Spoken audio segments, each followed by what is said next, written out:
कथा प्रारंभ होत है, सुनो वीर हनुमान। राम लखन और जानकी, करत सदा कल्याण।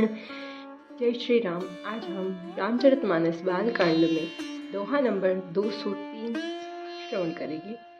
बालचरित अति सरल सुहाए, सारद शेष शंभु श्रुति गाए। जिन कर मन इन सन नहीं राता, ते जन वंचित किए विधाता। श्री रामचंद्र जी बहुत ही सरल, भोली और सुंदर मन भावनी बाल लीलाओं का सरस्वती, शेष जी और वैदों ने गान किया है। जिनका मन इन लीलाओं में अनुरक्त नहीं हुआ, विधाता ने उन मनुष्यों को वंचित कर दिया, नितांत भाग्यहीन बना दिया। भय कुमार जब ही सब भ्राता, दीन जनेऊ गुरु पितु माता। गुरु ग्रहे गए पढ़न रघुराई, अलख काल विद्या सब आई। ज्यों ही सब भाई कुमारावस्था के हुए, त्यों ही गुरु पिता और माता ने उनका यज्ञोपवीत संस्कार कर दिया। श्री रघुनाथ जी भाइयों सहित गुरु के घर में विद्या पढ़ने गए और थोड़े ही समय में उनको सब विद्याएं आ गई। जाकी सहज श्वास श्रुति चौरी, सो हरि पढ़ यह कौतुक भारी। विद्या विनय निपुण गुणशीला, खेल ही खेल सकल नृप लीला। चारों वेद जिनकी स्वाभाविक श्वास है, वे भगवान पढ़े, यह बड़ा कौतुक अचरज है। चारों भाई विद्या विनय गुण और शील में बड़े ही निपुण हैं और सब राजाओं की लीलाओं के खेल खेल रहे हैं। करतल बाण धनुष अति सोहा, देखत रूप चराचर मोहा। जीन बिथिन बिहारहि सब भाई, थकित होहि सब लोग सुहाल गाई। हाथों में बाण और धनुष बहुत ही शोभा देते हैं। रूप देखते ही चराचर चेतन मोहित हो जाते हैं। वे सब भाई जिन गलियों में खेलते हुए निकलते हैं, उन गलियों के सभी स्त्री पुरुष उनको देखकर स्नेह से शिथिल हो जाते हैं और अथवा ठिठक कर देखते रह जाते हैं। जय राम जय जय राम, श्री राम जय सिया राम। कौशलपुरवासी नर नारी, बत अरुबाल। प्राणहु ते प्रिय लागत, सब कहु राम कृपाल। कौशलपुर के रहने वाले स्त्री पुरुष और बूढ़े और बालक सभी कृपालु श्री रामचंद्र जी को प्राणों से भी बढ़कर प्रिय लगते हैं।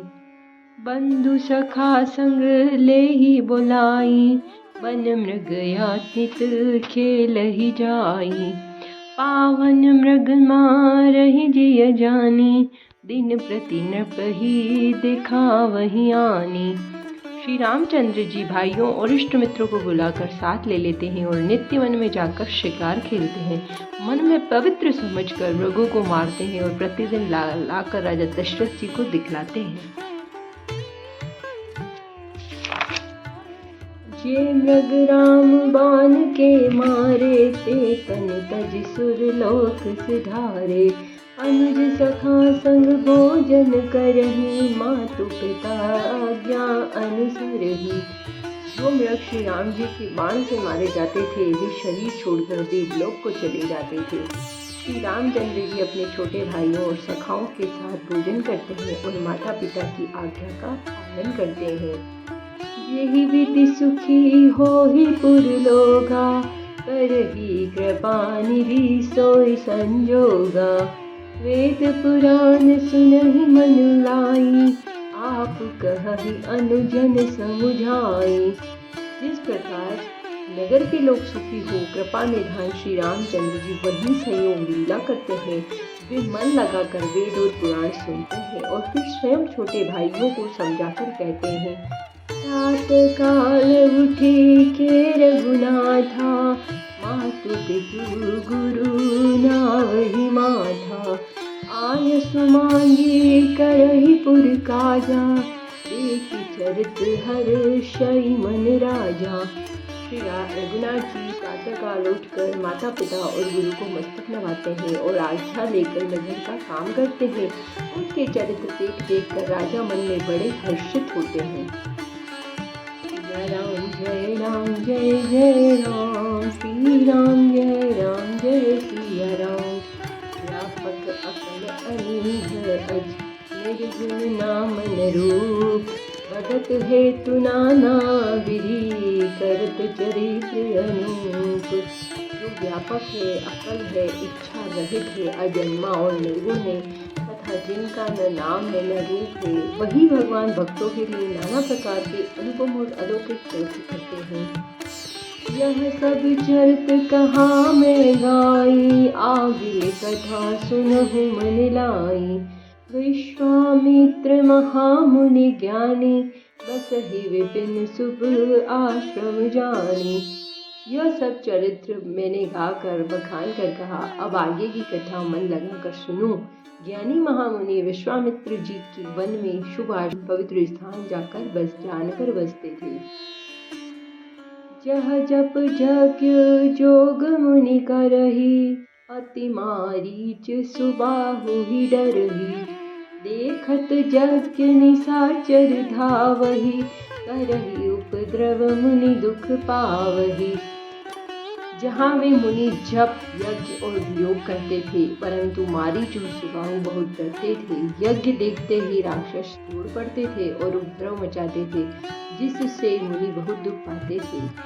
गाधि तनय मन चिंता व्यापी, हरि बिनु मरहि न निश्चर पापी। तब मुनि बर मन कीन विचारा, प्रभु अवतरु हरन महि भारा। गाधि के पुत्र विश्वामित्र जी के मन में चिंता छा गई कि ये पापी राक्षस भगवान के बिना मारे न मरेंगे। तब श्रेष्ठ मुनि ने मन में विचार किया कि प्रभु ने पृथ्वी का भार हरने के लिए अवतार लिया है। एहू मिस देखो पत जाई, कर विनती आनो दो भाई। ज्ञान विराग सकल गुण अयना, सो प्रभु में देखब भरी नयना। इसी बहाने जाकर मैं उनके चरणों का दर्शन करूं और विनती करके दोनों भाइयों को साथ ले आऊं। कहा जो ज्ञान वैराग्य और सब गुणों के धाम है, उन प्रभु को मैं नेत्रों में भरकर देख लूंगा।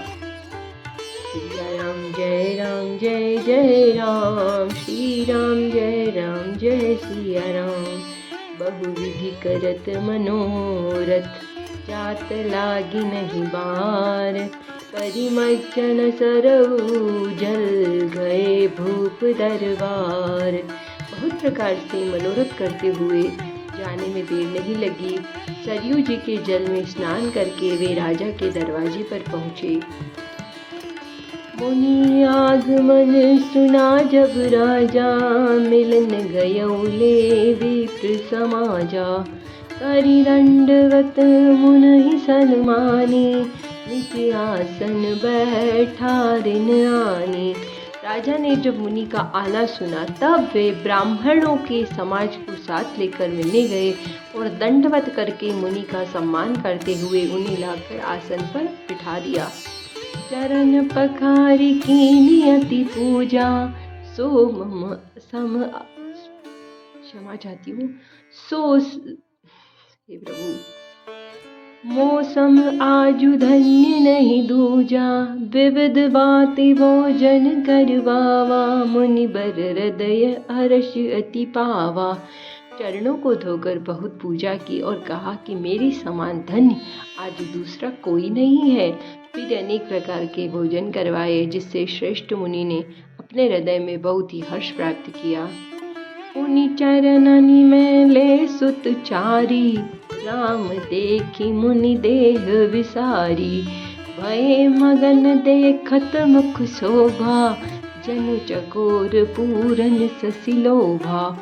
फिर राजा ने चारों पुत्रों को मुनि के चरणों पर डाल दिया, उनसे प्रणाम कराया। श्री रामचंद्र जी को देखकर मुनि अपनी देह की सुध भूल गए और वे श्री राम जी के मुख की शोभा देखते ही ऐसे मग्न हो गए मानो चकोर पूर्ण चंद्रमा को देखकर लुभा गया हो। तब मन हर्षी वचन कहराऊ, मुनि अस कृपा न कीन्ह काऊ। केहि कारण आगमन तुम्हारा, कहु सुकरतन लावऊ बारा। तब राजा ने मन में हर्षित होकर ये वचन कहे कि हे मुनि, इस प्रकार कृपा तो आपने कभी नहीं की। आज किस कारण से आपका शुभ आगमन हुआ है, कहिए, मैं उसे पूरा करने में देर नहीं लगाऊंगा।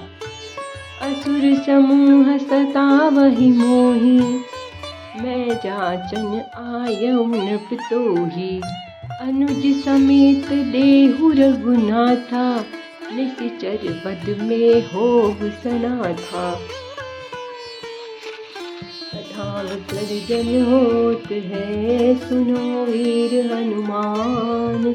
राम लखन और जानकी, करत सदा कल्याण। जय श्री राम। हर हर महादेव। नमो पार्वती पतये।